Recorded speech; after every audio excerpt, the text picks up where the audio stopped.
আচ্ছা, দীঘার বেশিরভাগ স্টোরি তোমরা তো দেখেই নিয়েছো, তাই না? তো যেইগুলো গ্যালারিতে পড়ে আছে, যেই ফুটেজগুলো, সেই ফুটেজগুলো তোমাদের সাথে শেয়ার করলাম। খেয়েছি, মজা করেছি, মন একদম ফ্রেশ করে দিয়েছি।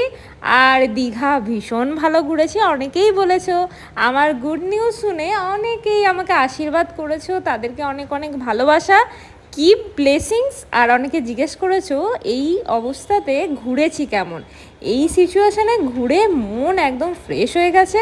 যদিও ডক্টরের পরামর্শতেই সব কিছু করেছি, তাই দারুণ এনজয় করেছি। তোমরা এই ভিডিওটা দেখলেই বুঝতে পারবে। চলো, আজকে পুরো ফুল তো এনজয় হবে। যখন জোয়ারটা চলে আসবে না, তখন মুশকিল হয়ে যাবে। সবাই জানো আমি গেছিলাম আমার এক ভীষণ প্রিয়, শুধু প্রিয় নয়, যিনি আমার খেয়াল রাখেন, শুধু বৌদি নয় দাদাও তাই, অহনার মা বাবাদের সাথে গেছিলাম। তারা বলতে নেই, আমার খাওয়ার থেকে শুরু করে ঘুম থেকে ওঠা, খাওয়া, রেস্ট করা, এনজয় করা, প্রতিটা জিনিসের দায়িত্ব একদম নখে নখে নিয়েছিলেন। এমনকি আমাকে কোনো রকম ট্রাভেল মানে কোনো রকম কষ্ট যাতে না করতে হয় সেটারও খেয়াল রেখেছিলেন।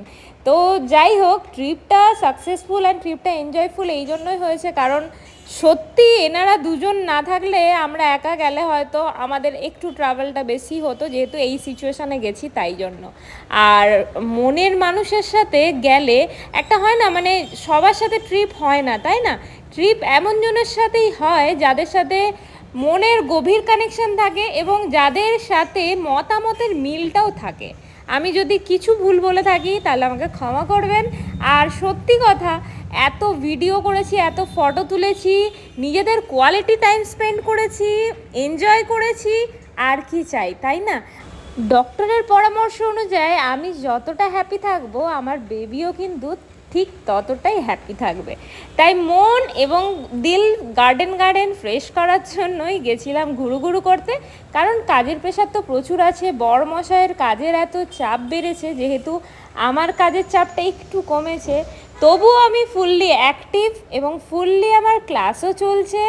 আমার ক্লাসের গার্জেনরা এতটাই সাপোর্টিভ, এতটাই কোঅপারেটিভ যে আমার এই প্রেগনেন্সি জার্নিটা একটুও কিন্তু কঠিন হয়নি, বরং হয়ে উঠেছে অনেক অনেক সোজা এবং অনেক আনন্দের। তাই তাদের পরামর্শ নিয়ে, সবার মতামত অনুযায়ী আমরা ঘুরে এসেছিলাম দীঘা থেকে। দীঘাটা যেহেতু সামনে এবং জলের মাঝে এত এনজয় করেছি বলে বোঝাতে পারবো না। কি মজা, আমরা বেরিয়ে যাচ্ছি আর কেউ নামতেও পারছে না।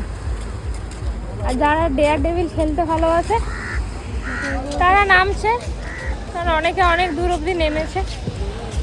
ওরা সাঁতারও জানে, ওদের ভয়ও নেই। যেহেতু একদম শর্ট ট্রিপ, দুদিনের ছিল, প্রচুর এনজয় করে বাড়ির উদ্দেশ্যে চললাম। মিস করছি ভীষণ সময়গুলোকে, আনন্দগুলোকে এবং দীঘাকে। আর আমার এই সুখবর পাওয়ার পর যারা যারা আমাকে আশীর্বাদ করেছো তাদেরকে অনেক অনেক ধন্যবাদ। ভালো থাকবেন, সুস্থ থাকবেন। আর আমিও অনেক ভালো আছি, সুস্থ আছি।